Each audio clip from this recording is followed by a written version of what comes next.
আবার একটি নতুন রেসিপি নিয়ে আপনার কাছে চলে এলাম। বরবটি, ছোট তেতে বেগুন, টমেটো, আলু আর পেঁপে দিয়ে রেসিপিটি শুরু থেকে শেষ পর্যন্ত দেখবেন।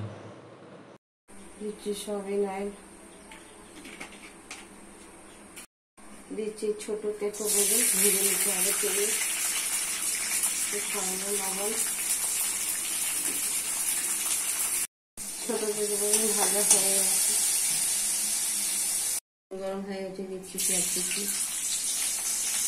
লাল হয়ে গেছে, দিচ্ছি আদা রসুন বাটা, ভালো করে আদা রসুন বাটাটা ভাজবেন।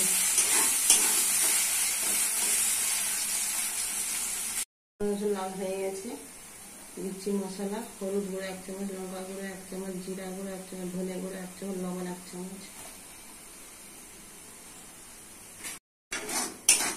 মশলা ভালো করে কষে নিতে হবে। মশলা কষা হয়ে গেছে, একটু টমেটো কুচি, টমেটো মশলাকে ভালো করে কষে নিতে হবে।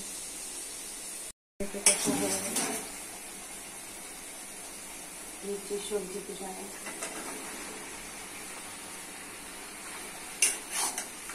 সবজিগুলো ভালো করে কষে কষে রান্না করে দিতে হবে।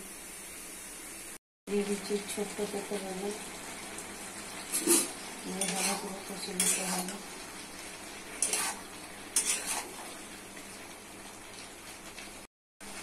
সবজি মশলা কষা হয়ে গেছে, দিচ্ছি জল,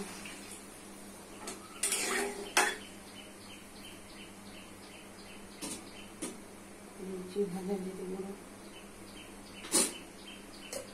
হয়ে গেলে নামতে হবে। রেসিপিটি রেডি হয়ে গেছে। কত সুন্দর, কত টেস্টি। বাড়িতে করে খাবেন, পরিবারকে করে খাবেন, সাবস্ক্রাইব করবেন, সঙ্গে থাকবেন, পাশে থাকবেন।